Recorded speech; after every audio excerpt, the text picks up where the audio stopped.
Practice questions, जो अब practice questions आपके इस चैप्टर में है वो आपको घर जाके डेफिनेटली सॉल्व करने हैं। सॉरी, आप तो घर पे ही हो। मुझे बार बार पता है क्या रियलाइज़ होता है कि मैं क्लास में पढ़ा रहा हूँ, ऐसा लगता है, तो बार बार मुझसे वही शब्द निकलते हैं जो मैं क्लास में करता हूँ। तो आप तो ऑलरेडी घर में हो, आराम से आप वीडियो देख रहे हो, तो आप प्लीज़ प्रैक्टिस क्वेश्चंस करना जब भी आपको टाइम मिले, ठीक है। मुझे पता है आपको टीवी देखना बहुत पसंद है, नेटफ्लिक्स आप बहुत ज़्यादा देखते हो, इन सब चीज़ों, तो जब भी टाइम मिले, जब भी टाइम मिले, ऐसा नहीं कह रहा उससे सैक्रिफाइस करो, बट जब भी टाइम मिले तब आप पक्का प्रैक्टिस क्वेश्चंस इसके ज़रूर करके देखना। तो अब हम करते हैं कुछ छोटे छोटे टॉपिक्स जो इस कैस से बहुत ज़्यादा इंपॉर्टेंट है थियोरेटिकल पर्सपेक्टिव से। पहला टॉपिक है choosing the suitable unit for capacity determination.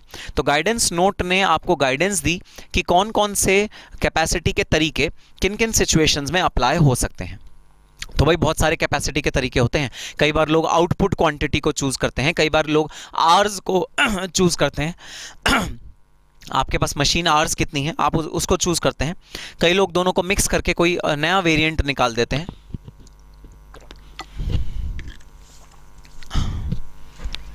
तो आपको किस सिचुएशन में कौन सा यूनिट ऑफ मेजरमेंट चूज करना है, ऐसा गाइडेंस नोट ने हमें बताया है। Output quantity, this will be applicable only in the case of single product non seasonal plants. तो अगर आपका सिर्फ सिंगल प्रोडक्ट है तो ही आप आउटपुट क्वांटिटी चूज कर सकते हो। भाई अगर आपके पास मल्टीपल प्रोडक्ट होंगे, आप टूथपेस्ट भी बना रहे हो, आप साबुन भी बना रहे हो, दोनों चीज़ें बना रहे हो, तो आपका कैपेसिटी एक किसी आउटपुट क्वांटिटी के बेसिस पे आधारित नहीं हो सकता, क्योंकि आप दो गुड्स बना रहे हो और आपको अपनी आउटपुट क्वांटिटी दोनों के बेसिस पे डिटरमाइन करनी पड़ेगी। तो आप एक के बेसिस पे डिटरमाइन नहीं कर पाओगे। सो आउटपुट क्वांटिटी तभी आप यूनिट ऑफ कैपेसिटी लोगे जब आपका सिर्फ सिंगल प्रोडक्ट है और नॉन सीजनल प्लांट है। अवेलेबल मशीन आवर्स या मैन आवर्स के बेसिस पे आपका अपनी कैपेसिटी को डिटरमाइन करोगे। This unit of measuring and expressing capacity will be applicable in most of the industries, particularly where product sizes profiles are manufactured from same facility. तो एक ही facility में अगर वेरियस प्रोडक्ट बना रहे हो या एक ही प्रोडक्ट के डिफरेंट साइजेस बना रहे हो, तो आप आवर्स के बेसिस पे अपनी कैपेसिटी डिटरमाइन कर सकते हो। Output quantity of standard mix, अब आप ऐसा भी कर सकते हो कि आप मिक्स कर लो आउटपुट क्वांटिटी और मशीन आवर्स को और एक मिक्सचर करके एक यूनिट ऑफ मेजरमेंट बना लो। वो किस सिचुएशन में होगा? This unit for measuring capacity may be used for joint products by products. In this case output is expressed separately for each unit. Output आप हर एक यूनिट के लिए, हर एक प्रोडक्ट के लिए, जो दो अलग अलग प्रोडक्ट्स हैं उसके बेसिस पे आप आउटपुट अलग अलग डिटरमाइन कर सकते हो। जो उनका मिक्स है, जिस भी मिक्स में वो दोनों प्रोड्यूस हो रहे हैं, उसके हिसाब से आप अपनी यूनिट ऑफ मेजरमेंट डिटरमाइन कर सकते हो। Then commonly used units of capacity determination. भाई स्पिनिंग मिल की कैपेसिटी कैसे डिटरमाइन होती है? स्पिंडल्स में डिटरमाइन होती है। स्पिंडल होता है एक राउंड रोलर सा होता है, कॉपर का बना हुआ होता है, एल्यूमिनियम का बना हुआ होता है, जिसपे धागा लपेटा जाता है। तो स्पिंडल के बेसिस पे स्पिनिंग मिल का कैपेसिटी डिटरमाइन करी जाती है।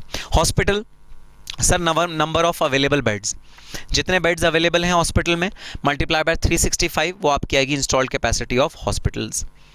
ठीक है सर। अच्छा, इटैलिक्स में लिखा है इन केस ऑफ डिफरेंट प्रोसीजर्स और डिपार्टमेंट। तो भाई अब हॉस्पिटल के अंदर भी एक सेक्शन होता है जहाँ पर आपका लैब होती है, एक सेक्शन होता है जहाँ एमआरआई होता है। तो लैब में बेड नहीं होते, एमआरआई में बेड नहीं होते, तब हम क्या करेंगे? In case of different procedures और departments capacity is to be determined based on the basis of available equipment and facilities. Capacity of passengers that can be handled by airport. Airport के case में जितने passenger handle कर सकता है airport, वो होती है कैपेसिटी। पोर्ट के केस में available facilities for handling of different material, different material को हैंडल करने का कितनी फैसिलिटी है पोर्ट में, वो पोर्ट की कैपेसिटी बताता है। Capacity should be determined material wise as different materials require different handling और इक्विपमेंट मैकेनिज्म। अच्छा, एजुकेशनल इंस्टीट्यूशन के बारे में बता दो। अगर कोई कोचिंग इंस्टीट्यूट है, उसकी कैपेसिटी कैसे डिटरमाइन होगी, या कॉलेज की कैपेसिटी कैसे डिटरमाइन होगी? भाई उसकी कैपेसिटी डिटरमाइन होगी seats available in each session, class और कोर्स। तो नेक्स्ट एक टॉपिक हम अब शुरू जो करेंगे वो है एडवाइजरी कमेटी के ओपिनियन। भाई आपके एग्जाम पॉइंट ऑफ व्यू से ज़्यादा इंपॉर्टेंट नहीं है, क्योंकि एग्जाम में आपकी बुक में इनफैक्ट ये एडवाइजरी कमेटी के ओपिनियन दिए हुए ही नहीं होते। तो ये होता क्या है सर? मैंने आपको बताया था शुरू में कि जब भी कैश से रिलेटेड कोई भी दुविधा आती है इंडस्ट्री को, मेंबर्स को, किसी कंपनी के ओनर को या सीएफओ को, तो वो इंस्टीट्यूट को एक चिट्ठी लिख सकता है कि सर इस एस्पेक्ट को क्लैरिफाई किया जाए, और उसका क्लैरिफिकेशन इंस्टीट्यूट देता है फॉर्मली राइटिंग में। तो मैंने आपके इंस्टीट्यूट की वेबसाइट से जो पुराने एडवाइजरी कमेटी के ओपिनियंस हैं वो उठाए, और उन ओपिनियन में से जो मुझे लगा कि हाँ रेलेवेंट है हमारे कैस 2 के डिस्कशन के लिए, मैंने वो यहाँ पर डाल दिए। ये सिर्फ आपकी नॉलेज के लिए है, आप यहाँ लिख लो रीड ओनली, नॉलेज के लिए है, ये एग्जाम पर्सपेक्टिव से इंपॉर्टेंट नहीं है। तो क्वेरी नंबर 1 है from Shri Abhijeet Deshmukh through email dated 1 सितंबर 2015। Installed capacity construction industry, construction industry की इंस्टॉल्ड कैपेसिटी कैसे निकल के आएगी, ये अभिजीत देशमुख की क्वेरी थी। How should installed capacity be defined for cost audit report purpose in case of construction industry involved in residential and commercial construction activities. Please consider the aspect that these companies can scale up और scale down resources. मतलब ये जो construction की company होती है ये फटाफट अपने रिसोर्सेज बढ़ा भी सकती हैं और आदमी लगा सकती हैं, और रिसोर्सेज कम भी कर सकती हैं in different years depending upon the number of projects in hand and their completion stage. Also consider the aspect that reporting of installed capacity and per unit of measure square feet of cost are to be reported mandatorily in XBRL. XBRL में report करना भी ज़रूरी है, लेकिन installed capacity कैसे निकालें पता भी नहीं है। DLF जितने प्रोजेक्ट इंडिया में चलाता है उसकी इंस्टॉल्ड कैपेसिटी कितनी है ये तो पता नहीं, क्योंकि इंस्टॉल्ड तो कुछ है ही नहीं। जितने प्रोजेक्ट उतने आदमी उतने मैन आवर्स उतने इक्विपमेंट, तो इंस्टॉल्ड कैपेसिटी तो कंस्ट्रक्शन इंडस्ट्री में होती ही नहीं। इंस्टीट्यूट ने क्या जवाब दिया, आओ देखते हैं। Installed capacity in terms of unit of construction industry can not be defined due to its peculiar nature, where companies can scale up scale down resources in different years depending upon number of projects। तो number of projects के basis पे एक company scale up भी कर सकती है, scale down भी कर सकती है अपने कैपेसिटी को। The adopting of per unit measure of square feet of area. तो इंस्टीट्यूट ने जो सॉल्यूशन दिया वो ये है कि आपका जितना भी एरिया है ना, जितना आप डेवलप कर रहे हो पर स्क्वायर फीट, उस एरिया को आप अप्रोप्रिएटली ले लो due to different specification of each project and unit. However, some other appropriate unit of measurement can be taken by construction industry for the purpose of XBRL, such as number of projects, number of residential or commercial units, as the case may be। तो ministry ने बोला भाई square feet area जितना भी आप develop कर रहे हो ना, उस स्क्वायर फीट एरिया के बेसिस पे आप अपना ले सकते हो capacity, installed capacity square feet area के बेसिस पे ले सकते हो। ठीक है sir. Query number 2 from Shri Keyur Shah, GIPCL के अंदर काम करते हैं वो। Effect of auxiliary consumption in cost sheet. अब देखना ऑक्सिलरी कंजम्पशन पे एक फुटनोट डला हुआ है, आओ देखते हैं वो क्या है। In power plants a fraction of power produced is consumed by power generating equipment and their auxiliaries such as fans, motors etcetera. तो कई बार भाई क्या होता है, एक पावर जनरेटिंग प्लांट है बहुत बड़ा, उसके अंदर थोड़ा सा पावर ना, उसी प्लांट के अंदर जो फैक्ट्री बनी है जिसमें काम चल रहा है, एडमिनिस्ट्रेशन हो रहा है, प्रोडक्शन हो रही है, फैंस, पंखे, लाइट चल रहे हैं, सेल्फ कंज्यूम कर लेते हैं वो लोग। तो मान लो 1 लाख यूनिट जनरेट किया, उसमें से 2000 यूनिट वो खुद ही कंज्यूम कर लेते हैं। तो जो 2000 यूनिट खुद कंज्यूम करे आउट ऑफ 1 लाख, 98,000 बेच दिए, वो जो 2000 कंज्यूम करे उसको बोलते हैं ऑक्सिलरी कंजम्पशन। हमने खुद कंज्यूम कर दिया पावर प्लांट से अपने पैसे, अपना यूनिट्स। सर ऐसी सिचुएशन में क्वेरी है कि कॉस्ट जो ऑक्सिलरी कंजम्पशन की होती है उसका क्या ट्रीटमेंट किया जाए। Now the question is how to quantify effect of auxiliary consumption in absolute number in cost sheet, that is cost of auxiliary consumption। cost of auxiliary consumption का हम cost sheet में कैसे ट्रीटमेंट करें। Clarification दिया भाई institute ने, while working on out cost of power per unit, units of auxiliary power consumption are adjusted from gross units generated। तो ministry ने बोला भाई जितने भी ग्रॉस यूनिट जनरेट हुए हैं ना, 1 लाख जनरेट हुए, उसमें से माइनस कर दो ऑक्सिलरी कंजम्पशन 2000 को। Cost of power per unit is arrived at, per unit power की कॉस्ट कैसे अराइव होगी, dividing the total cost of generation by net quantity of power generated and no cost is assigned to auxiliary consumption. तो institute ने बोला कि जो auxiliary consumption के units हैं उनकी कॉस्ट को आप बैलेंस यूनिट्स में एब्जॉर्ब करा दो, बिल्कुल वैसे ही जैसे हम नॉर्मल लॉस को ट्रीट करते हैं। याद है नॉर्मल लॉस को कैसे ट्रीट करते हैं, जो नॉर्मल लॉस का कॉस्ट होता है उसको हम बैलेंस यूनिट्स में एब्जॉर्ब करा देते हैं। बिल्कुल वैसे ही इंस्टीट्यूट ने बोला कि आप कॉस्ट को बैलेंस प्रोडक्ट्स में एब्जॉर्ब करा दो। तो ऊपर तो रहेगा cost of manufacturing divide by, जब नंबर ऑफ यूनिट्स लोगे ना तो 1 लाख माइनस 2000 करके नेट नंबर ऑफ यूनिट्स ले लेना। ठीक है sir. Only quantitative details of auxiliary consumption are indicated. तो जो क्वांटिटेटिव डिटेल्स होंगी ऑक्सिलरी कंजम्पशन की वो आपको इंडिकेट करनी पड़ेंगी अपनी कॉस्ट शीट में। अब लास्ट भाई बिल्कुल एंड का हमारा last topic, presentation and disclosure. क्या प्रेजेंट कर सकते हो, क्या आपको डिस्क्लोज करना है अपने कॉस्ट शीट में। कॉस्ट स्टेटमेंट शैल प्रेजेंट इंस्टॉल्ड कैपेसिटी प्रेजेंट करो, नॉर्मल कैपेसिटी प्रेजेंट करो, एक्चुअल प्रोडक्शन आपको बतानी पड़ेगी, एक्चुअल कैपेसिटी यूटिलाइजेशन और उसका परसेंटेज ऑफ इंस्टॉल्ड कैपेसिटी बतानी पड़ेगी। कोई भी चेंजेस हो रहे हैं इंस्टॉल्ड कैपेसिटी में वो बताने पड़ेंगे। अच्छा सर चेंजेस किस तरह के हो सकते हैं भाई, चेंजेस हो सकते हैं, आओ ज़रा पेज नंबर 4.1 में एक टॉपिक है, वो है रीअसेसमेंट ऑफ इंस्टॉल्ड कैपेसिटी। जरा आ जाओ चेंजेस भी पता कर लेते हैं कि चेंजेस किस टाइप के हो सकते हैं इंस्टॉल्ड कैपेसिटी के अंदर। तो देखो भाई इंस्टॉल्ड कैपेसिटी आपकी ड्यूरिंग द ईयर चेंज हो सकती है। जैसे एक एग्जांपल लेके चलते हैं, 10,000 यूनिट्स थी opening installed capacity, during the year आपने 5,000 ऐड करी और क्लोजिंग इंस्टॉल्ड कैपेसिटी है 15,000 यूनिट्स। 5,000 यूनिट जो आपने इंस्टॉल करी ना वो 6 महीने के अंतराल के बाद, मतलब एग्जैक्टली साल के बीचों बीच इंस्टॉल करी, तो ये इंक्रीज हो गई 5,000 यूनिट से। बता दो जरा आपका क्लोजिंग इंस्टॉल्ड कैपेसिटी कितना आया। सर कितना क्या आया, लिखा हुआ तो है आपने 15,000 आया, बिल्कुल गलत। आपकी इंस्टॉल्ड कैपेसिटी है 12,500। आपको जब भी अपनी इंस्टॉल्ड कैपेसिटी को रीअसेस, मतलब उसमें चेंजेस असेस करने हैं, तो they should be effective from the date when they were actually installed.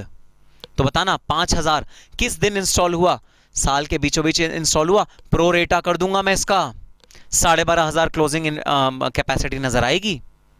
हाँ अगले साल में 15,000 कर दूंगा, जो अगले साल की आएगी वो 15,000 कर दूंगा, क्योंकि उसमें 5,000 पूरे साल यूज होगा। तो ये एक बड़ा इंपॉर्टेंट एस्पेक्ट है कॉस्ट अकाउंटिंग स्टैंडर्ड का, जो गाइडेंस नोट ने हमें दिया है। आओ पढ़ते हैं। Reassessment of installed capacity. Installed capacity shall be reassessed in case of any change due to addition, deletion, modification और for any other reason from the date of such change. जिस दिन चेंज हुआ है उस दिन से हमें ये रीअसेसमेंट करना है।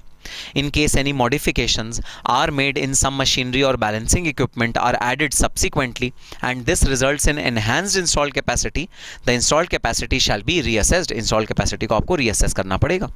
Similarly, if a machine is discarded or disposed of, machinery अगर आपने खत्म कर दी, the installed capacity shall be reassessed accordingly. Addition or deletion shall be effective from the date of such change. तो ये था concept of reassessment of capacity. Capacity को जब भी आपको रीअसेस करना होता है, मतलब ड्यूरिंग द ईयर अगर आपकी कैपेसिटी इंक्रीज हुई है, तो भाई साल के एंड में आपको फुल इंक्रीज का अमाउंट डिस्क्लोज नहीं करना होता अपने कॉस्ट ऑडिट रिपोर्ट में, बल्कि पार्शियली अमाउंट डिस्क्लोज करना होता है, क्योंकि आपने जो कैपेसिटी इंक्रीज करी है वो पूरे साल यूटिलाइज होने की बजाय सिर्फ कुछ पोर्शन में, कुछ ईयर के पोर्शन में यूटिलाइज हुई है। इस वजह से उस कैपेसिटी को हम फुल्ली इंस्टॉल्ड नहीं मानेंगे, हम उसे पार्टली इंस्टॉल्ड मानेंगे। ठीक है सर, कॉन्सेप्ट समझ में आया। बड़ा छोटा सा कॉन्सेप्ट है बट बहुत इंपॉर्टेंट कॉन्सेप्ट है आपके कॉस्ट अकाउंटिंग स्टैंडर्ड का। आओ अब एक क्वेश्चन करते हैं प्रैक्टिकल, और इस कॉन्सेप्ट को अच्छी तरह समझते हैं और इसको हमेशा हमेशा के लिए अपने दिमाग में बसा लेते हैं।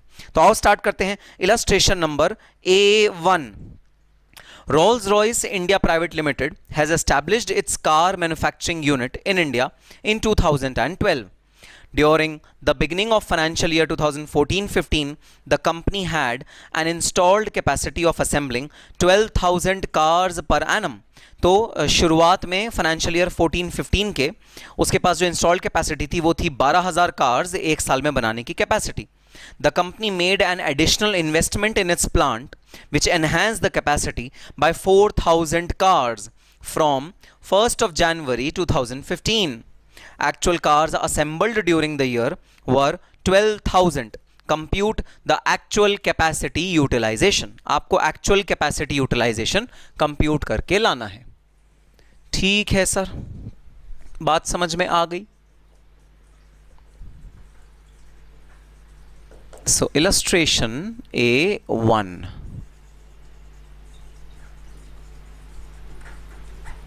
Computation of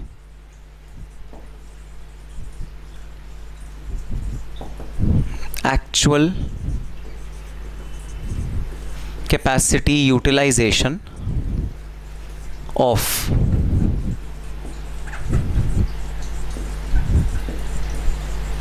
Rolls-Royce Limited for the financial year 14-15। ठीक है भाई, ऑब्जेक्टिव समझ में आया। हमें रोल्स रॉयस लिमिटेड का एक्चुअल कैपेसिटी यूटिलाइजेशन निकाल के लाना है।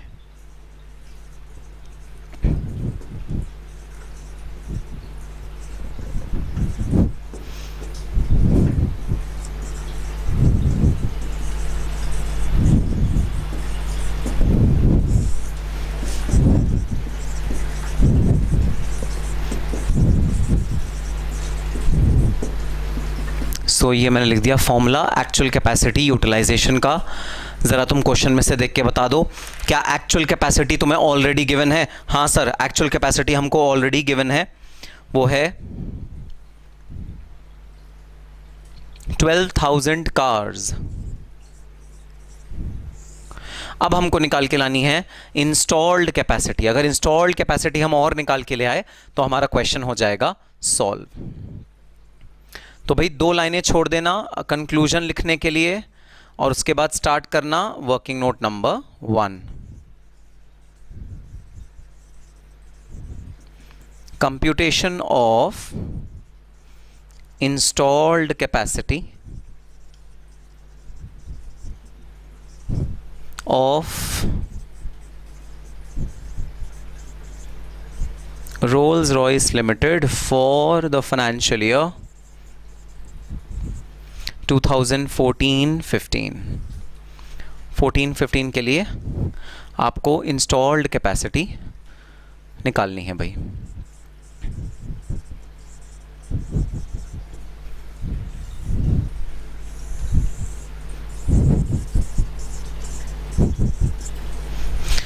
सो ओपनिंग कैपेसिटी आपकी कितनी थी? Opening capacity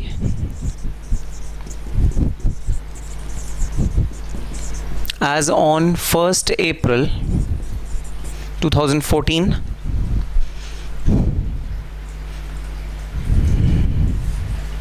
12,000 cars। ठीक है सर। अच्छा, add prorated capacity enhanced during the year।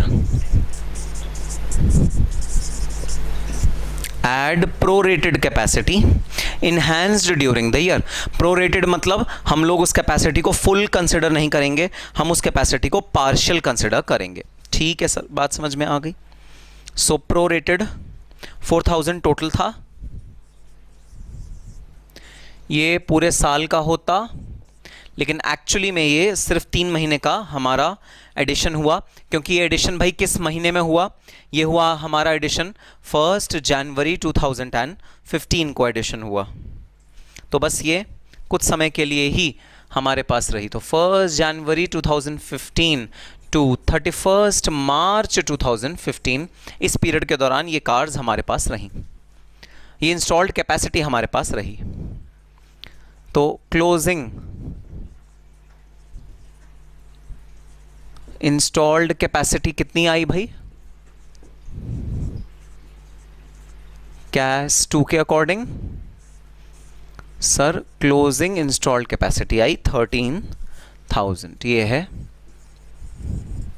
1,000 cars. Easy लगा भाई? ऐसा कोई बहुत कॉम्प्लिकेटेड कंसेप्ट नहीं है, बिल्कुल बेसिक सा कंसेप्ट है। बिल्कुल जैसे आप अर्निंग्स पर शेयर निकालते थे ना, उसमें डाइल्यूटेड अर्निंग्स पर शेयर को हम प्रोरेट करते थे, वही वाला ये कंसेप्ट है। तो भाई मेरा इंस्टॉल्ड कैपेसिटी कितना आ गया? Installed capacity is 13,000 cars. Okay sir, अब ज़रा कैलकुलेट करके बताना एक्चुअल कैपेसिटी यूटिलाइजेशन कितनी है? सर बहुत अच्छी है, 92.31%। 92.31% ये है एक्चुअल कैपेसिटी यूटिलाइजेशन 92.31%, यह है एक्चुअल कैपेसिटी यूटिलाइजेशन। ठीक है सर, बात समझ में आ गई। कंक्लूजन लिखना जरा। हेंस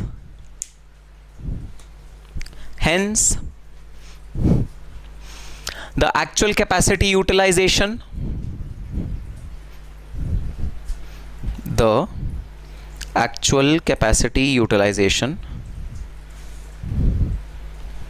of Rolls-Royce India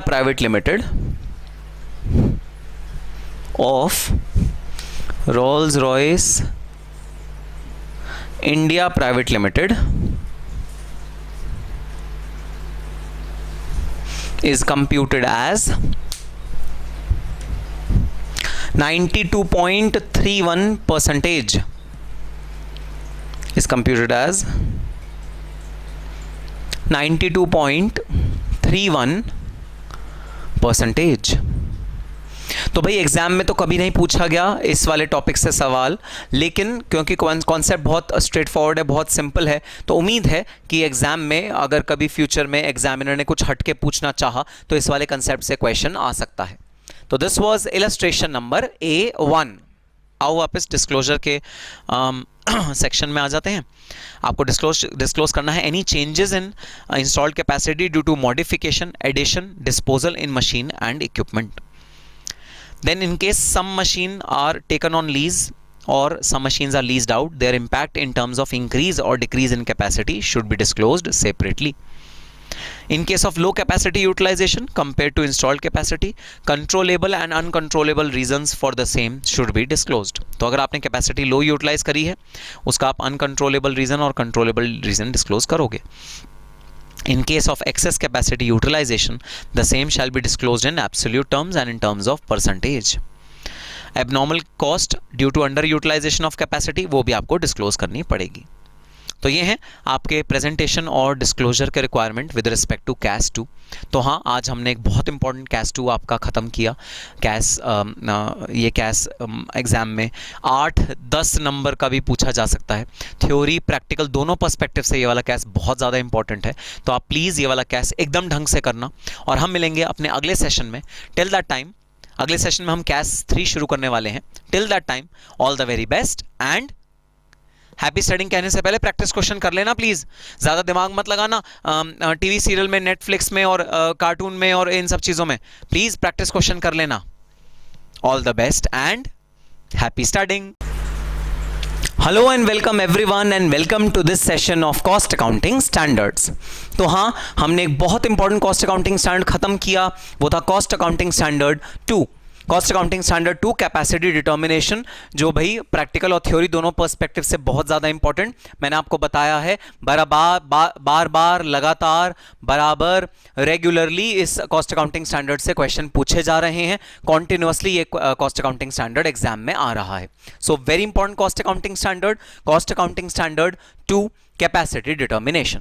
और अब इस क्लास में हम एक not so very important cost accounting start करने जा रहे हैं। मैं क्यों कहता हूं नॉट सो इंपॉर्टेंट? क्योंकि भाई एग्जाम पर्सपेक्टिव से ये बहुत ज्यादा इंपॉर्टेंट स्टैंडर्ड नहीं है, बट अगर प्रैक्टिकल लाइफ में देखा जाए, अगर रियल लाइफ में देखा जाए, अगर कॉस्ट शीट की बात करी जाए, तो इस कॉस्ट अकाउंटिंग स्टैंडर्ड में जो हम एलिमेंट पढ़ने जा रहे हैं वो एलिमेंट हमारी कॉस्ट शीट का सबसे, या मैं कहूं one of the most important elements होता है, और वो एलिमेंट है ओवरहेड्स या indirect cost.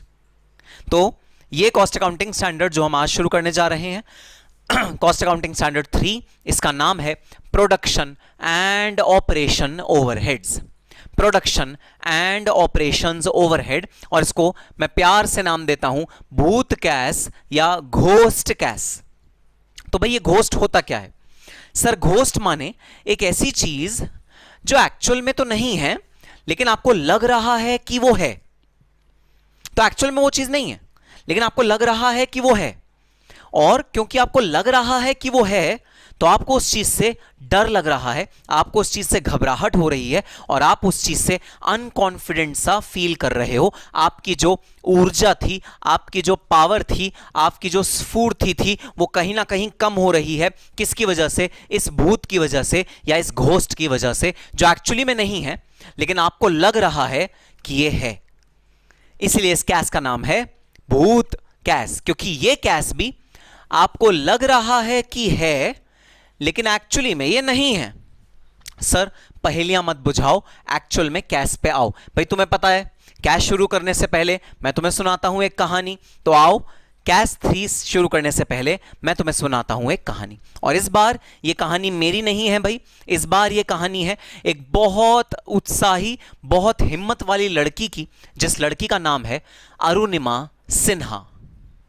Arunima Sinha is a mountaineer. Mountaineer तुम सबको पता है क्या होता है? जो पहाड़ों पे जो अगम रास्ते होते हैं और जो बहुत ऊंचे ऊंचे पहाड़ होते हैं, सर्दी के मौसम में बर्फीले पहाड़ों पे जो सफर तय करके पहाड़ की चोटी तक पहुंचते हैं और वहां पर हिंदुस्तान का झंडा फहराते हैं, उस चोटी को बोला जाता है समिट।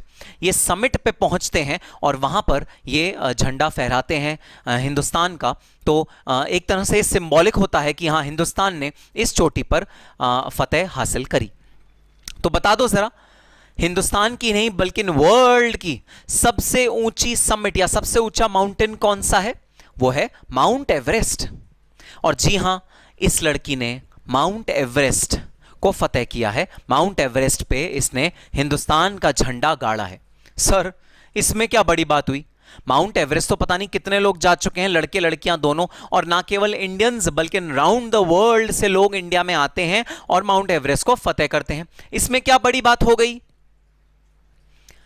तो बड़ी बात यह है कि यह लड़की कोई आम साधारण लड़की नहीं है। इस लड़की का एक पैर कटा हुआ है। वहां जहां जो दोनों पैर से लोग हिम्मत वाले होते हैं, जो दोनों पैर से लोग ताकतवर होते हैं, जो दोनों पैर से चलते हैं, जहां वो लोग भी अपनी हिम्मत हार जाते हैं, माउंट एवरेस्ट पे चढ़ने का ख्वाब छोड़ देते हैं, वहां इस लड़की ने एक कटे हुए पैर के साथ माउंट एवरेस्ट को फतेह किया है।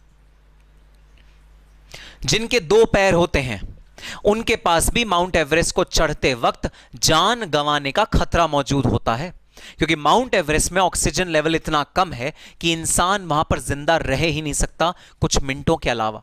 उसे ऑक्सीजन सिलेंडर, बहुत हैवी ऑक्सीजन सिलेंडर लेके ऊपर चढ़ना होता है। ऑक्सीजन खत्म हुई, आपकी मृत्यु निश्चित है। माउंट एवरेस्ट पे चढ़ते हुए अरुणिमा सिन्हा बताती हैं, आप YouTube पे उनकी वीडियोस देख सकते हो। माउंटेन पे चढ़ते हुए आपको चारों तरफ लाशें अपने दिखेंगी। वो लोग जिन्होंने कोशिश करी माउंट एवरेस्ट पे चढ़ने की, लेकिन वो नहीं चढ़ पाए। इतना डिफिकल्ट है माउंट एवरेस्ट पे चढ़ना। तो एक लड़की जिसने कि अपना पैर गंवा दिया था, उसने कैसे ये अदम्य साहस किया, कैसे ये हेरोइक एक्टिविटी करी, आज मैं आप सबको उसकी कहानी सुनाने जा रहा हूं। तो भाई Arunima Sinha national level volleyball player थी, इंडिया को रिप्रेजेंट करती थी अराउंड द वर्ल्ड, और इंडिया में भी विद इन स्टेट्स खेलती थी। बहुत अच्छी प्लेयर थी नेशनल लेवल की, और वॉलीबॉल में एकदम चैंपियन थी। और वॉलीबॉल खेलते हुए एक बार वो लखनऊ से दिल्ली आ रही थी, 2011 की करीबन की बात है। उसने एक सोने की चेन पहनी हुई थी गले में, और कुछ चोर चढ़े उस ट्रेन में। चोरों ने स्नैच करी चेन, कोशिश करी छीनने की चेन। अरुणिमा सिन्हा ने उनको रिटेलिएट किया, उनको टफ कंपटीशन दिया, उनको मारपीट करने की कोशिश करी। और इस मारापीटी में उन लोगों ने, गुंडों ने अरुणिमा सिन्हा को ट्रेन से बाहर धकेल दिया, ट्रेन से बाहर फेंक दिया। अनफॉर्चुनेटली दूसरी रोड से ट्रेन आ रही थी बहुत तेज स्पीड पे। अरुणिमा उस ट्रेन से टकराई और उसका पैर ट्रेन और पटरी के बीच में आ गया और एक पैर उसका कट गया।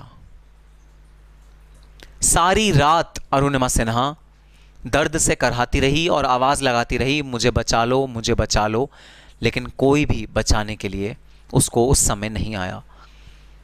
रात को जो उसके जख्म थे उसको चूहे आके कुतर रहे थे। उसने बताया है कि मैं फील कर पा रही थी कि चूहे आके कुतर रहे हैं, लेकिन मेरी बॉडी में इतनी जान नहीं थी कि वो अपने आप से खड़ी हो पाए और इन चूहों को भगा सके। उसकी बॉडी में इतनी तक जान नहीं थी कि वो रेंग रेंग के प्लेटफॉर्म पर आ सके। बस वो ये दुआ कर रही थी सुबह होने तक कोई और ट्रेन सामने से नहीं आए, नहीं तो उसका बचना इम्पॉसिबल था। सुबह हुई 4 बजे 5 बजे, टीटी आए, स्टेशन मास्टर आए, उन्होंने उसे उठाया और हॉस्पिटल लेके गए। उसका इलाज हुआ और डेफिनेटली जो गारंटीड ही था उसका एक पैर काटना पड़ा। अब वो कभी भी वॉलीबॉल नहीं खेल सकती थी। अब वो व्हील चेयर पे आने की स्थिति में आ गई थी। अब उसके हाथों में बैसाखी का आना तय था। अब वो अपाहिज थी। गवर्नमेंट ऐसे लोगों को मदद करता है, गवर्नमेंट ऐसे लोगों को जो ड्यूरिंग देयर परफॉर्मेंस, जब वो, क्योंकि लखनऊ से वो दिल्ली खेल के वापस आ रही थी, तो परफॉर्मेंस के दौरान अगर चोट लग जाती है तो गवर्नमेंट फाइनेंशियल मदद करता है, गवर्नमेंट जॉब देता है। तो गवर्नमेंट ने उसको जॉब ऑफर करी कि कोई बात नहीं, तुम्हारा एक पैर कट गया है, तुम अब अपाहिज हो गई हो, लेकिन तुम एक जॉब करो, हम तुम्हें जॉब ऑफर कर रहे हैं, सरकारी नौकरी, तुम्हें बस बैठे रहना है, पूरे दिन काम करते रहना है बैठ के, और तुम्हें फिक्स सैलरी मिल जाएगी, तुम्हारा जीवन एकदम सिक्योर्ड है, कोई टेंशन लेने की बात नहीं है। गवर्नमेंट ने एक लमसम अमाउंट उसको देने का ऑफर किया, लेकिन उस लड़की के तो मन में कुछ और ही था। उस लड़की ने, जहां डॉक्टर्स ने उसे कहा था कि तुम्हें एटलीस्ट 2 मंथ्स का बेड रेस्ट चाहिए, उसने 15वें या 20वें दिन, जब उसका थोड़ा सा जख्म भरा और जब वो थोड़ी सी चलने के काबिल हो गई, वो बेड से उठ खड़ी हुई। उसने कहा मेरे को मंजूर नहीं है ये लाचारी की जिंदगी, मुझे मंजूर नहीं है ये खैरात, मुझे मंजूर नहीं है ये गवर्नमेंट जॉब, मैं तो कुछ करना चाहती हूं। और पता नहीं क्या उसके दिमाग में आया, उसने डिसाइड किया that I want to be a mountaineer. वो पहुंच गई बछेंद्री पाल के साथ। Bachendri Pal is one of the most famous mountaineers in the country, और बछेंद्री पाल ने भी उसको पहली बार देख के उसका सपोर्ट नहीं किया। नेचुरल सी बात है, बड़ा इंपॉसिबल लगता है यार देखने वाले को डर लग जाए, जो आदमी देख रहा है, तो सोचो वो लड़की जिसके साथ ये हुआ है उसको डर नहीं लग रहा होगा। तो बछेंद्री पाल ने इनिशियली बोला तुम माउंटेन क्लाइंब नहीं कर सकती, तुम ये नहीं कर सकती, तुम ये ख्वाब छोड़ दो। लेकिन अरुणिमा सिन्हा जिद पे अड़ी थी। अरुणिमा सिन्हा ने बोला मैं माउंटेन क्लाइंब करना चाहती हूं और मैं माउंट एवरेस्ट की चढ़ाई चढ़ना चाहती हूं। थक हार के बछेंद्री पाल ने उसको ट्रेनिंग देने का फैसला कर लिया कि ठीक है मैं तुम्हें ट्रेन करती हूं, क्योंकि माउंट एवरेस्ट पे चलना कोई बच्चों का खेल नहीं है भाई, उसमें एक ट्रेनिंग चाहिए होती है प्रॉपर, 5-6 महीने की ट्रेनिंग, आपको एक्सपेंडिचर करना पड़ता है, करीबन 4-5 लाख रुपए का खर्चा है, गियर्स चाहिए होते हैं बहुत सारे, और चढ़ना कोई आसान काम नहीं है। उससे हमने ट्रेनिंग स्टार्ट करी और वो इंडिया की ही नहीं वर्ल्ड की सबसे पहली एम्प्यूटेड लेग वाली माउंटेनियर बनी, जिसने माउंट एवरेस्ट को किला फतेह किया। और उसकी पूरी जर्नी YouTube पे अवेलेबल है। YouTube पे कभी अरुणिमा सिन्हा टाइप करना तो हमारे पास पूरी की पूरी उसकी वीडियो आ जाएगी। दोस्तों रोंगटे खड़े हो जाते हैं जब हम उसकी ये बात सुनते हैं, रोंगटे खड़े हो जाते हैं। अगर मैं आप लोगों को बोलूं ना कि जरा बगल वाली मार्केट से भाग के जरा कुछ सामान ले आओ, आप कहोगे अच्छा is cab available over there और not? Sir without cab how can we go? Cab चाहिए सर, ऑटो मिलेगा, ऑटो या कुछ तो चाहिए ना सर, कैसे? यह हाल सिर्फ तुम्हारा नहीं है, मेरा भी है। क्या उसकी बॉडी भगवान ने कुछ स्पेशल बना के भेजी थी? क्या उसके अंदर जो साहस था वो भगवान ने कुछ स्पेशल बना के भेजा था जो हमारे अंदर नहीं है? क्या हमारे अंदर कोई कमी है जो उसके अंदर नहीं थी, या उसके अंदर कुछ स्पेशल है जो हमारे अंदर नहीं है? क्या ऐसा है? नहीं, ऐसा नहीं है। बस एक फर्क है, एक फर्क, उसके अंदर एक भूत नहीं है जो हमारे अंदर है। हमारे अंदर एक भूत है, हमारे दिमाग के अंदर एक भूत है जो उसके अंदर नहीं था। किस चीज का भूत? डर का भूत, अपने ऊपर अविश्वास का भूत, अपनी कैपेबिलिटीज पे डाउट का भूत। सर मेरे से थ्योरी सब्जेक्ट नहीं होता, सर मैं थ्योरी सब्जेक्ट नहीं कर पाता, मैं ना पूरे रात जब थ्योरी सब्जेक्ट पढ़ने की कोशिश करता हूं मुझे 1 घंटे में नींद आ जाती है। थ्योरी सब्जेक्ट सर हमसे नहीं होता।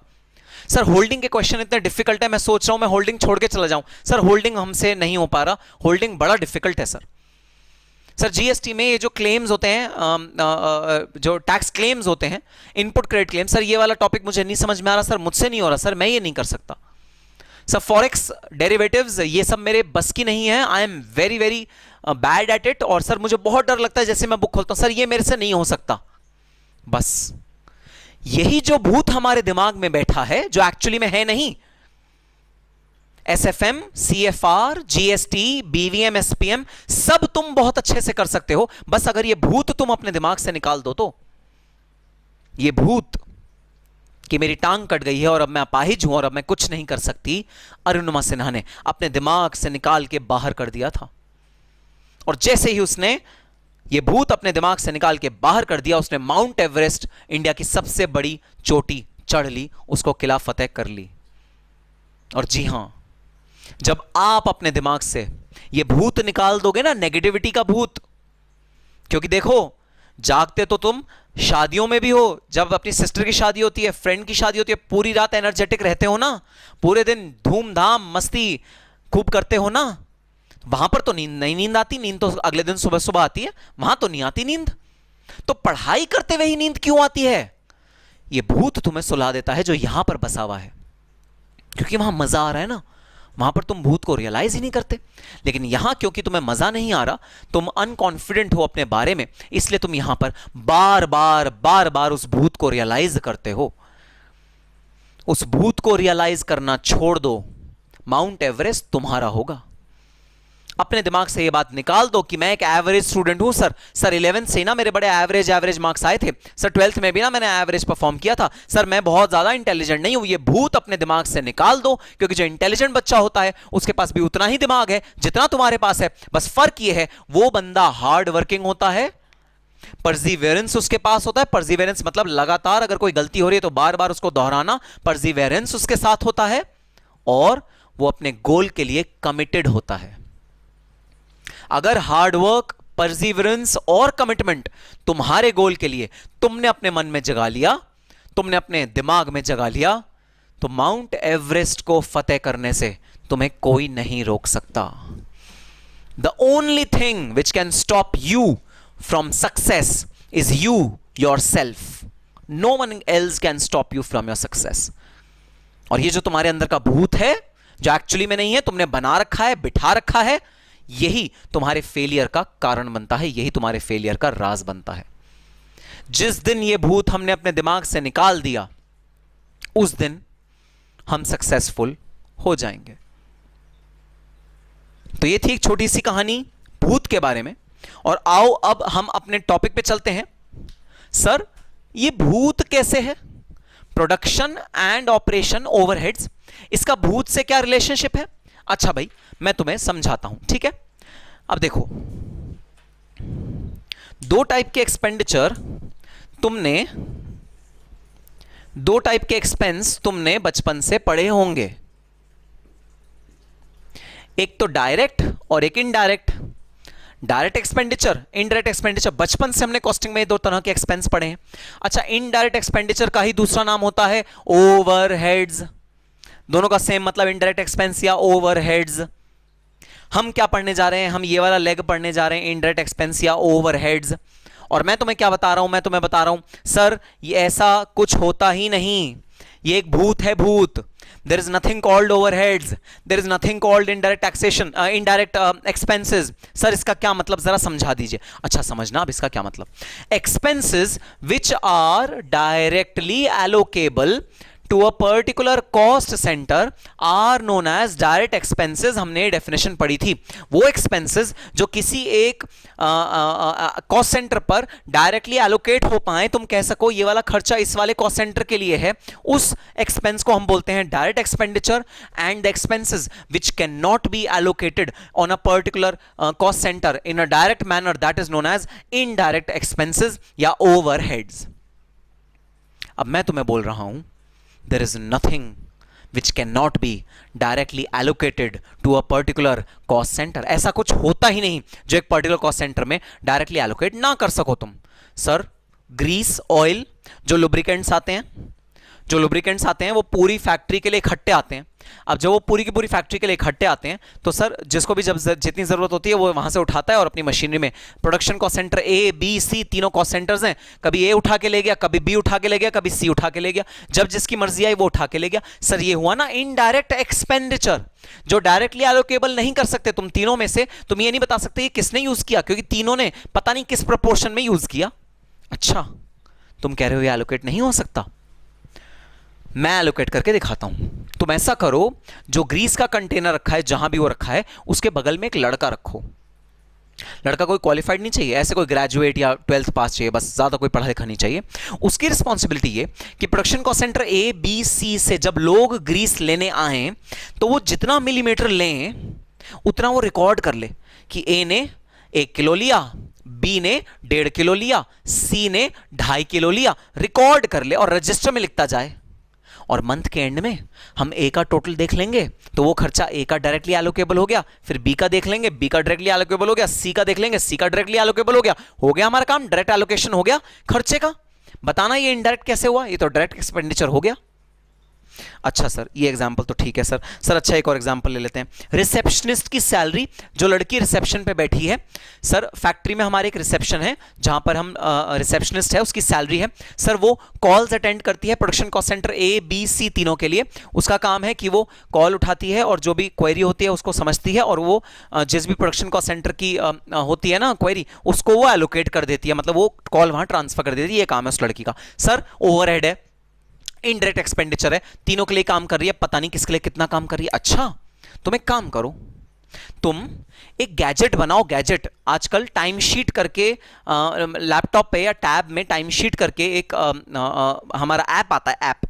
उस ऐप के अंदर क्या होता है, आपने जितना काम किया, जिस कॉस्ट सेंटर के लिए काम किया वो रिकॉर्ड करना होता है। तो जैसे हर घंटे वो लड़की ने जब जैसे कॉलिंग करी और कॉल अटेंड करी और कॉल को उसने अटेंड करके फिर अपनी काम किया एक प्रोडक्शन कॉस्ट सेंटर पे, तो वो ना उस टाइम शीट में जाएगी और वहां पर भर देगी कि हाँ आज आधे घंटे मैंने इस पे काम किया, आधा घंटा इस पे काम किया, आधा घंटा इस पे काम किया, आधा घंटा इस पे काम किया। तो उसकी जो सैलरी है मैं मंथ एंड पे एलोकेट कर दूंगा डिफरेंट कॉस्ट सेंटर्स में इन अ डायरेक्ट मैनर। हो गया एलोकेशन। बोलो अब सर थर्ड एग्जांपल देते हैं, इसमें पक्का इनडायरेक्ट है। सर ये डायरेक्ट है ही नहीं, सर ये पक्का इनडायरेक्ट है। आओ लो थर्ड एग्जांपल। थर्ड एग्जांपल है सर कैंटीन, कैफेटेरिया। कैफेटेरिया में प्रोडक्शन कॉस्ट सेंटर ए के भी लोग आते हैं, बी के भी लोग आते हैं, सी के भी लोग आते हैं, तीनों खाना खाते हैं चले जाते हैं और हमें पता ही नहीं ये कैंटीन का जो खर्चा है वो किसका है। तो इनडायरेक्ट एडमिनिस्ट्रेटिव टाइप का खर्चा है सर, ये डायरेक्टली एलोकेट हो ही नहीं सकता, इनडायरेक्ट एक्सपेंडिचर है, एडमिनिस्ट्रेटिव ओवरहेड है। अच्छा एक बंदा हायर कर लो जो ये नोटिंग करे कि किस प्रोडक्शन कॉस्ट सेंटर के कितने लोगों ने खाना खाया और कितना कितना खाना खाया। इजी है, एक बंदे को दे दो काम, नोटिंग करता रहेगा। कहेगा भाई मिस्टर भाटिया जो प्रोडक्शन कॉस्ट सेंटर थे उन्होंने 2 थाली चावल खाई, उसने 2 कटोरी दाल पी, उसने 4 चपातियां ली, रिकॉर्ड करता रहेगा। और जो कैफेटेरिया का टोटल खर्चा है उसको तुम डिपेंडिंग अपॉन किस यूनिट के कितने लोगों ने एक दिन में खाना खाया एलोकेट कर दो खर्चे को पूरे का पूरा। हो गया डायरेक्ट एलोकेशन। तो कहने का मतलब ये कि अगर हम कोशिश करें, अगर हम दिमाग लगाएं, अगर हम एफर्ट डालें तो टेक्नोलॉजी के सपोर्ट से, टाइम के सपोर्ट से, मनी के सपोर्ट से हम सारे एक्सपेंडिचर को डायरेक्टली एलोकेट कर सकते हैं, डायरेक्टली बता सकते हैं एक्सपेंडिचर किस यूनिट का हुआ है, किस प्रोडक्शन कॉस्ट सेंटर का हुआ है। लेकिन सर अब सवाल ये उठता है रिसेप्शनिस्ट की सैलरी कितनी सी, 20,000 रुपए। 20,000 रुपए की रिसेप्शन की सैलरी को एलोकेट करने के लिए क्या आप एक टाइम शीट बनाओगे, सॉफ्टवेयर बनाओगे जो उसकी सैलरी को एलोकेट करे? क्या उतना खर्चा वर्थ इट है? 1 लाख रुपए का तो सॉफ्टवेयर बन जाएगा, क्या उतना खर्चा करना वर्थ इट है? अब तुम सही मुद्दे पे आए, हाँ वर्थ इट नहीं है। और क्योंकि वर्थ इट नहीं है इसीलिए हम ओवरहेड्स बनाते हैं, अदरवाइज ओवरहेड्स होते नहीं हैं। भूत है भूत।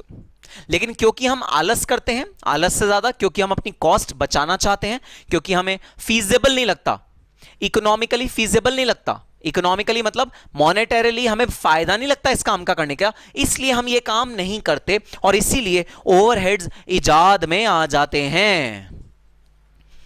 तो ओवरहेड्स प्रिंसिपली कुछ नहीं होते, ओवरहेड्स सिर्फ इस वजह से इजाद में आते हैं क्योंकि हम डायरेक्टली कुछ एक्सपेंडिचर को एलोकेट करने में अपना टाइम, एनर्जी और रिसोर्सेज स्पेंड नहीं करना चाहते।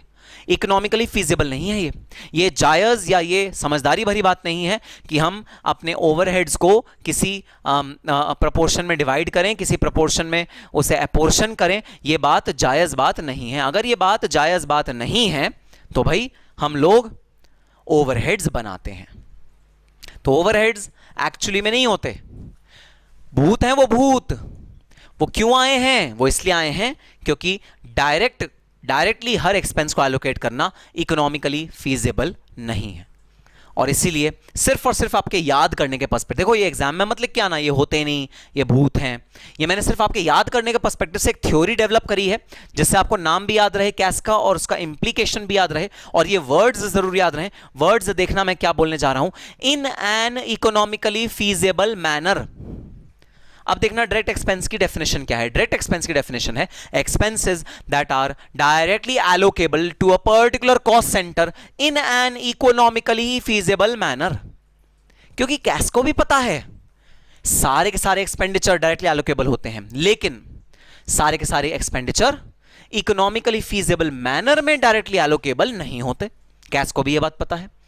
तो कैश ने डेफिनेशन बनाते हुए, ओवरहेड्स की भी डेफिनेशन बनाते हुए ये वर्ड्स डाले उसके अंदर। वर्ड्स क्या हैं? इन an economically feasible manner, expenses which are not allocated to a particular cost center in an economically feasible manner are known as the overheads. So अब जब भी आप डिफाइन करोगे ओवरहेड्स को या डायरेक्ट एक्सपेंसेस को, भाई डेफिनेशन इस तरह बोलना कि expenditure which is not directly allocable in an economically feasible manner are known as indirect expenditure. कभी भी ये मत बोलना expenses which are not allocable. अधूरी डेफिनेशन है भाई, अधूरी डेफिनेशन। कंप्लीट डेफिनेशन क्या है? कंप्लीट डेफिनेशन है expenses which are not allocable in an economically feasible manner are known as indirect expenses. Expenses which are allocable in a direct manner directly to a particular cost center in an economically feasible manner are known as direct expenses. So this is the difference between direct expenses and indirect expenses. और इसीलिए overheads के cash को मैं बोलता हूं भूत cash, क्योंकि ये होता नहीं भाई, ये तो बनाया जाता है, ये इंसान की देन है, मतलब ये हमने ही डेवलप किया है और ये कुदरती नहीं होता। खैर कुदरती तो इसमें से कुछ भी नहीं है, सभी कुछ हमने डेवलप किया, वो बात सही है, लेकिन ये मतलब हमने अपने इनएबिलिटी की वजह से अराइज किया है। हमारी इनएबिलिटी कि हम कॉस्ट उतना नहीं इनकर कर सकते जितना कॉस्ट इनको एलोकेट करने में लगता है। हम वो एलोकेट करने में कॉस्ट नहीं इनकर करना चाहते, टाइम नहीं स्पेंड करना चाहते, एफर्ट नहीं लगाना चाहते, इसलिए हमने कहते हैं भैया तुम ओवरहेड हो, इनडायरेक्ट हो, हम तुम्हें एब्जॉर्ब करा देंगे कोई रेट वेट डिसाइड करके, या कोई तुक्का मार लेंगे 4:2:1, हम कोई रेशो तुक्के से निकाल लेंगे। तुक्का हाँ साइंटिफिक होगा, ऐसा नहीं रैंडम कुछ भी, साइंटिफिक होगा, कोई बेसिस निकालेंगे, तुक्के के बेसिस पे तुम्हें एब्जॉर्ब करा देंगे या पोर्शन करा देंगे, लेकिन डायरेक्टली एलोकेबल तो हम तुम्हें नहीं करवाएंगे। तो चलो अब देखते हैं हम इस चैप्टर में क्या क्या चीजें पढ़ने वाले हैं। तो the first thing is of course जो हम सब चैप्टर्स में, सब कॉस्ट अकाउंटिंग स्टैंडर्ड्स में पढ़ रहे हैं भाई, हम डेफिनेशंस पढ़ेंगे। डेफिनेशंस हम किन चीज़ों की पढ़ेंगे? Production overhead, administrative overhead, selling, distribution, fix, semi variable, variable, ये सब ओवरहेड्स की हम डेफिनेशंस पढ़ेंगे। और जी हाँ, आप मुझको ये कह सकते हो अरे सर ये डेफिनेशन तो हमने बचपन से पढ़ी हैं, ये तो हमारी टिप्स में है, लेकिन फिर भी इन डेफिनेशंस में मैं ज़रूर आपको कुछ ना कुछ नया निकाल के दिखाऊंगा। जैसे कैश 1 करते हुए मैंने आपको एक चीज़ दिखाई थी प्रोडक्शन ओवरहेड और एडमिनिस्ट्रेटिव ओवरहेड के बारे में, कि एडमिनिस्ट्रेशन जब प्रोडक्शन फैक्ट्री का होता है, जब प्रोडक्शन प्रेमाइसिस का होता है, तो भले ही वो एडमिनिस्ट्रेशन का ओवरहेड है, लेकिन उसका पर्पस क्या है? उसका पर्पस है प्रोडक्शन करना, तो वो प्रोडक्शन ओवरहेड में जाता है, ना कि एडमिनिस्ट्रेटिव ओवरहेड में। तो एक नई बात थी जो हमने पढ़ी थी पर्पसिव क्लासिफिकेशन और नेचर वाइज क्लासिफिकेशन के बारे में। तो हम इसी तरह की कुछ नई बातें जानेंगे about the various overheads which are there which forms part of our cost sheet and which forms part of our cost. तो ये हैं डिफरेंट टाइप्स ऑफ ओवरहेड्स और ये हैं उन सब की डेफिनेशंस। ठीक है सर। दूसरी चीज हम क्या पढ़ेंगे? Principles of measurement. Principles of measurement का क्या मतलब होता है? प्रिंसिपल्स ऑफ मेजरमेंट का मतलब होता है how to compute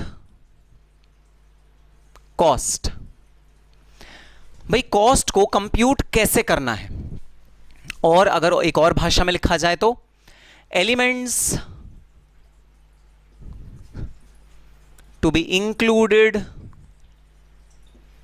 in cost.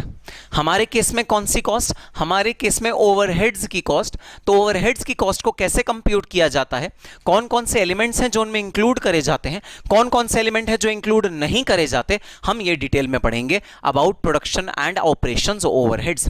In overheads में कौन कौन से हम कॉस्ट को ऐड करेंगे, कौन कौन से खर्चों को ऐड नहीं करेंगे, हम ये चीज जानेंगे प्रिंसिपल्स ऑफ मेजरमेंट में।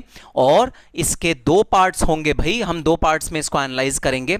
Part number 1, when overhead represents procurement of resources from outside organisation.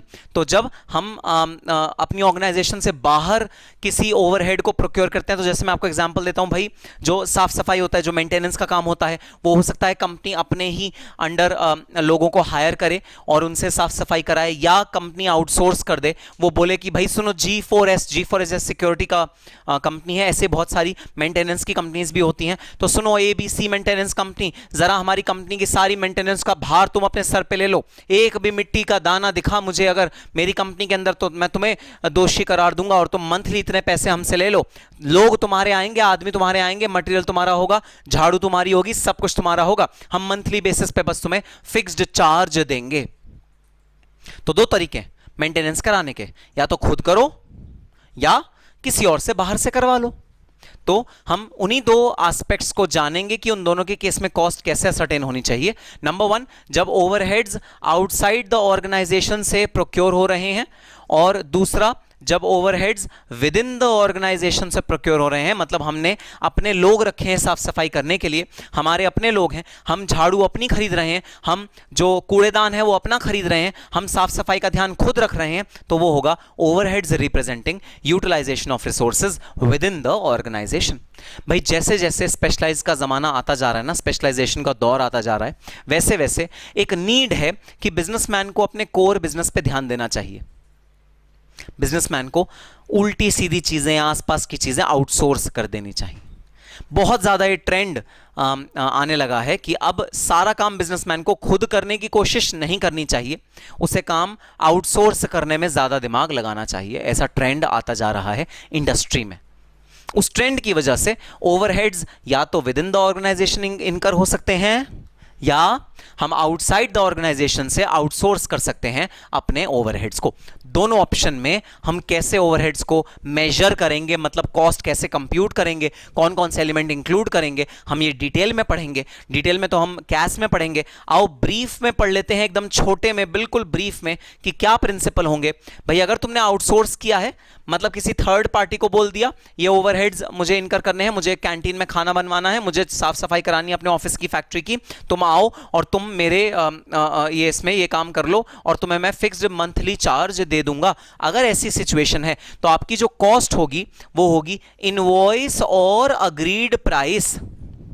तो जो प्राइस आपने अग्री किया हुआ है, जो इनवॉइस प्राइस है या अग्रीड प्राइस है, जो आपने अग्री किया हुआ है या जिसका इनवॉइस बनाया हुआ है, जिसका इनवॉइस रिसीव किया है, क्योंकि जो पार्टी जैसे G4S है, G4S मंथ के एंड में आप पे एक इनवॉइस रेज करेगा कि सर मेरा बिल इतना हुआ, तो भाई वो जो बिल है वो कॉस्ट में जाएगा। कौन से कॉस्ट में जाएगा? प्रोडक्शन एंड ऑपरेशन ओवरहेड्स के कॉस्ट में जाएगा। सो इनवॉइस और अग्रीड प्राइस प्लस एक और चीज ऐड होगी, अदर डायरेक्टली एट्रीब्यूटेबल एक्सपेंसेस। तो सपोज तुमने झाड़ू पोंछा लगाते हुए जो अग्रीमेंट किया, उसमें जो पार्टी थी उसने तुमसे बोला कि भाई आदमी तो हमारे होंगे लेकिन झाड़ू तुम्हारी होगी, मटेरियल सारा तुम सप्लाई करना, फिनाइल तुम सप्लाई करना, पानी तुम सप्लाई करना, बाल्टियां तुम सप्लाई करना, पोंछा तुम, मॉब तुम सप्लाई करना, सब कुछ तुम सप्लाई करना। इस तरह का अग्रीमेंट बना है।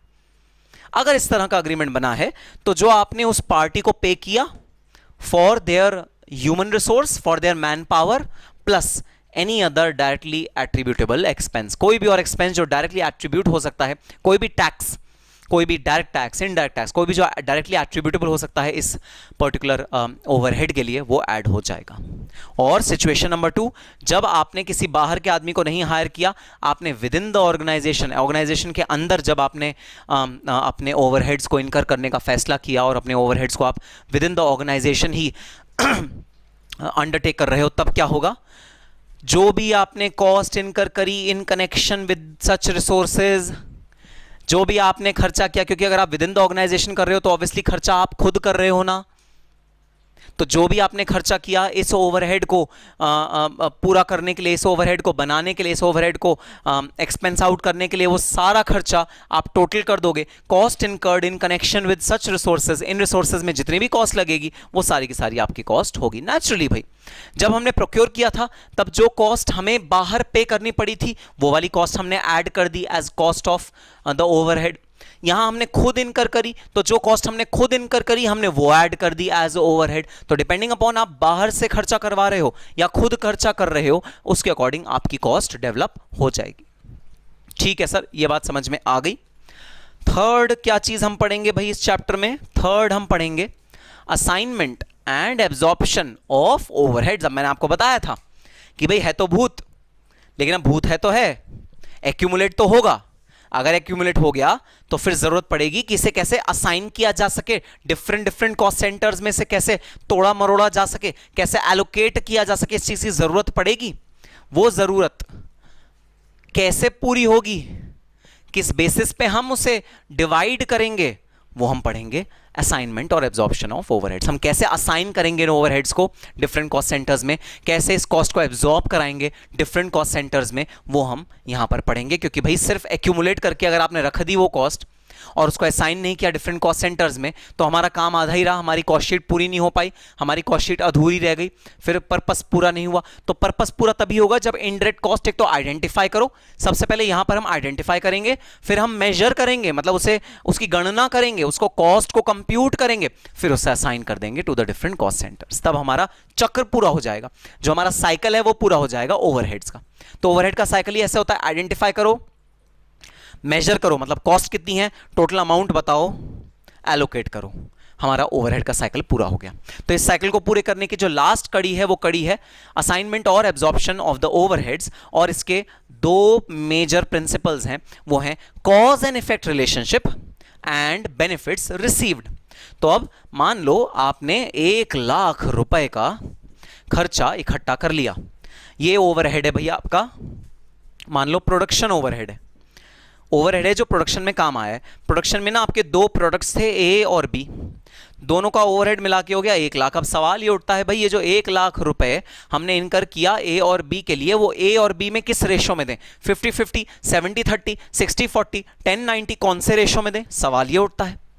अब इस सवाल का जवाब देने के लिए हमारे को असाइनमेंट और एब्जॉर्प्शन ऑफ ओवरहेड्स वाला प्रिंसिपल कहता है भाई सबसे पहले तो देखो इस खर्चे का कॉज कौन था, cause and effect relationship, cause and effect relationship. भाई बादल आए, बारिश हुई तो आप भीग गए, बादल आना इज कॉज, आपका भीगना इज इफेक्ट। तो ये जो कॉस्ट इनकर हुई है ये है इफेक्ट। मुझे बताओ इसका कॉज क्या था, कारण क्या था, क्या वो ए कारण था या बी कारण था, कारण क्या था, मुझे बताओ इसका कॉज क्या था, उस कॉज पे हम ये वाला खर्चा एलोकेट कर देंगे। यह है फर्स्ट प्रिंसिपल। मैं आपको देता हूं एक एग्जांपल।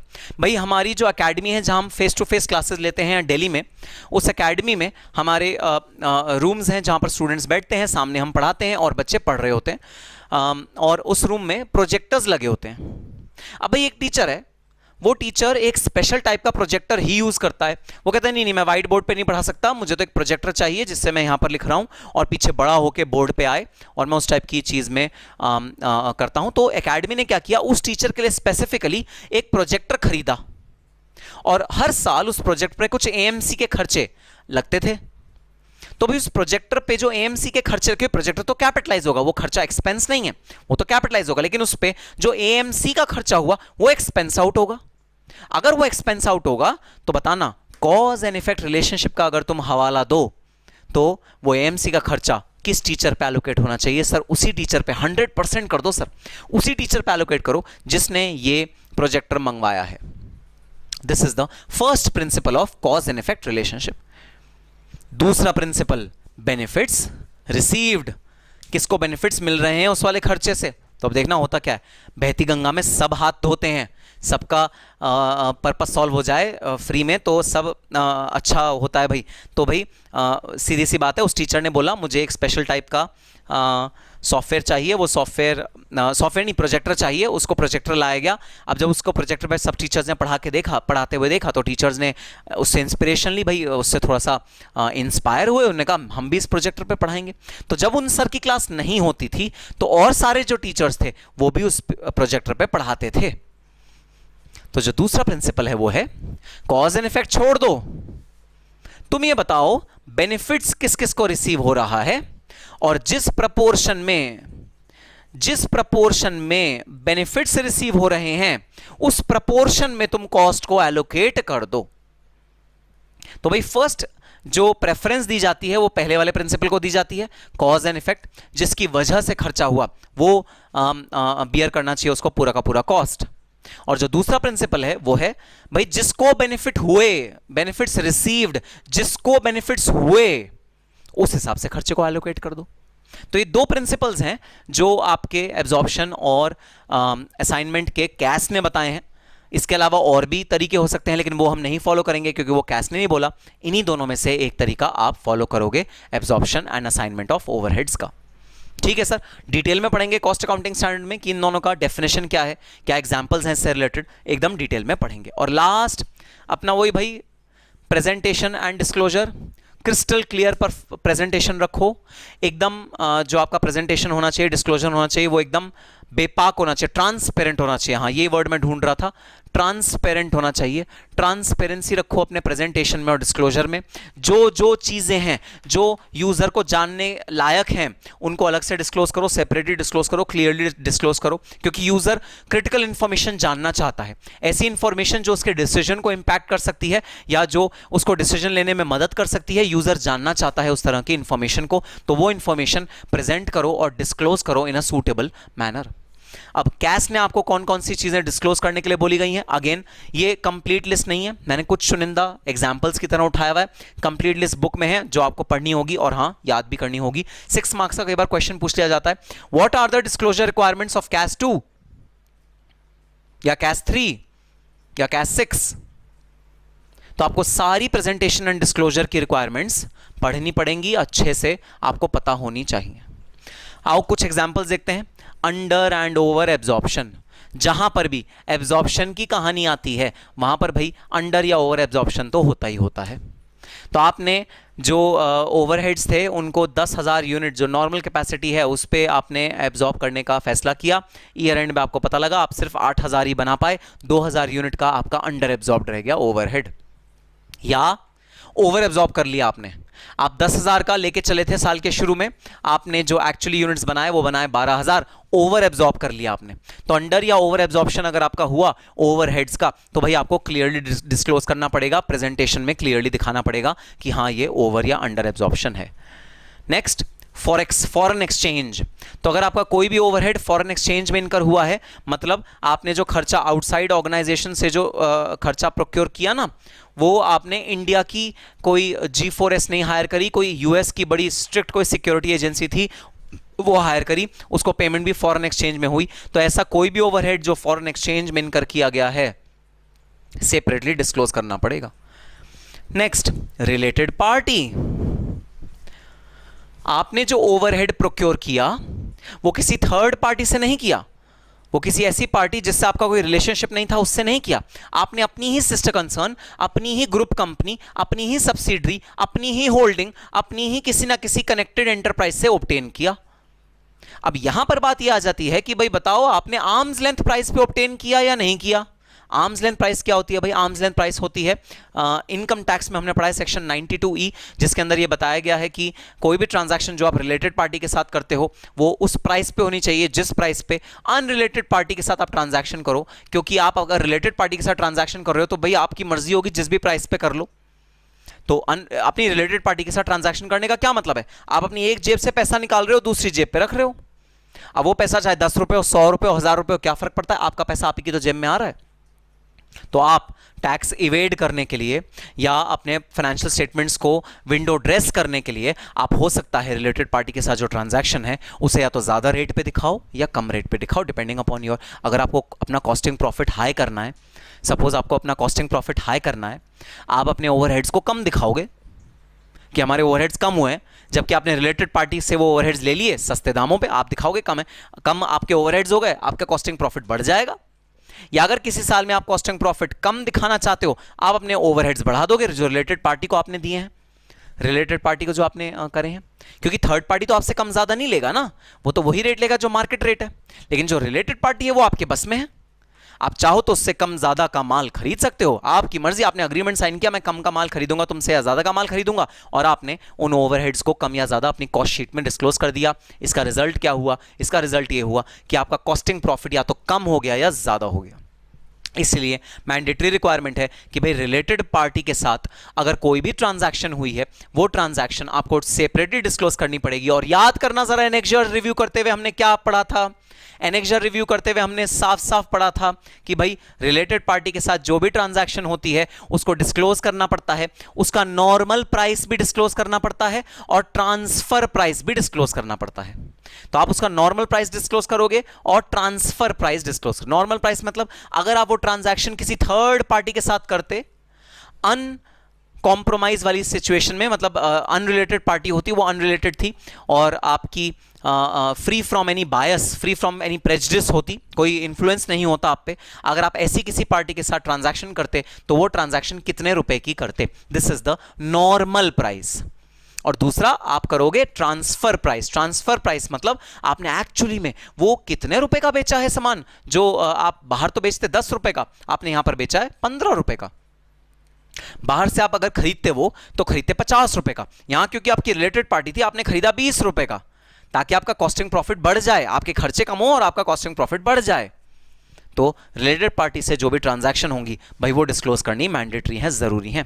देन अगर कोई सब्सिडी ग्रांट आपको रिसीव हुआ है या किसी तरह का इंसेंटिव आपको रिसीव हुआ है तो भाई वो इंसेंटिव आपको डिस्क्लोज करना पड़ेगा, जो आपके ओवरहेड्स को रिड्यूस कर रहा होगा। क्योंकि याद है हमने कैश में प्रिंसिपल पढ़ा है, जनरल प्रिंसिपल, कि अगर कोई सब्सिडी मिलती है, कोई ग्रांट मिलती है, कोई इंसेंटिव मिलती है, वो हमारे खर्चों को रिड्यूस कर देती है। कैश 3 में भी हम डिटेल में पढ़ने वाले हैं। ठीक है सर। अच्छा, लास्ट कोई एबनॉर्मल ओवरहेड हुआ, कोई ओवरहेड जो अनएब्जॉर्ब्ड रह गया, वो आपको अलग से डिस्क्लोज करना पड़ेगा। एबनॉर्मल नेचर में ओवरहेड मतलब भाई वही हमने जो कैश 2 में पढ़ा था कि आग लग गई फैक्ट्री में, रेंट तो देना ही देना पड़ेगा, तो वो रेंट उतने पीरियड का, जिस पीरियड में आग लगी, उसको हम बोलेंगे एबनॉर्मल कॉस्ट। वो पीरियड कॉस्ट है जो एबनॉर्मल नेचर का है, इस वजह से हम उसे बोलेंगे एबनॉर्मल कॉस्ट, और उसे कॉस्टिंग पीएनएल अकाउंट से हटा देंगे। कॉस्टिंग पीएनएल का वो पार्ट नहीं बनेगा और वो कॉस्ट शीट का पार्ट नहीं बनेगा, और उसे हम कॉस्टिंग पीएनएल अकाउंट में भेज देंगे। तो एबनॉर्मल कॉस्ट शीट का पार्ट नहीं बनेगा और हम उसे कॉस्टिंग पीएनएल अकाउंट में भेज देंगे। लेकिन भेजने से पहले हम सेपरेटली डिस्क्लोज जरूर करेंगे अपनी कॉस्ट शीट में कि भाई इतना पोर्शन इस साल एबनॉर्मल ओवरहेड्स की वजह से इनकर हुआ, जो हमने कॉस्ट शीट में नहीं लिया और जिसे हमने कॉस्टिंग पीएनएल अकाउंट में भेजा। तो ये थे एक ब्रीफ कि हमारा पूरा का पूरा कॉस्ट अकाउंटिंग स्टैंडर्ड में हम क्या क्या एस्पेक्ट्स पढ़ेंगे। अब भाई मैं आपको 2 मिनट देता हूं, जरा इसको आप पूरे को कॉपी कर लो और अपने रजिस्टर में लिख लो।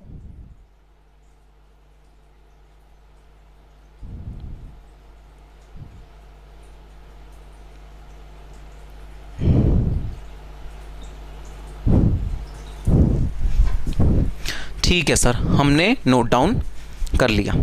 तो देखो भाई, कॉस्ट अकाउंटिंग स्टैंडर्ड का सबसे पहला जो पिक्चर है वो क्या है? एक भूत बना हुआ है।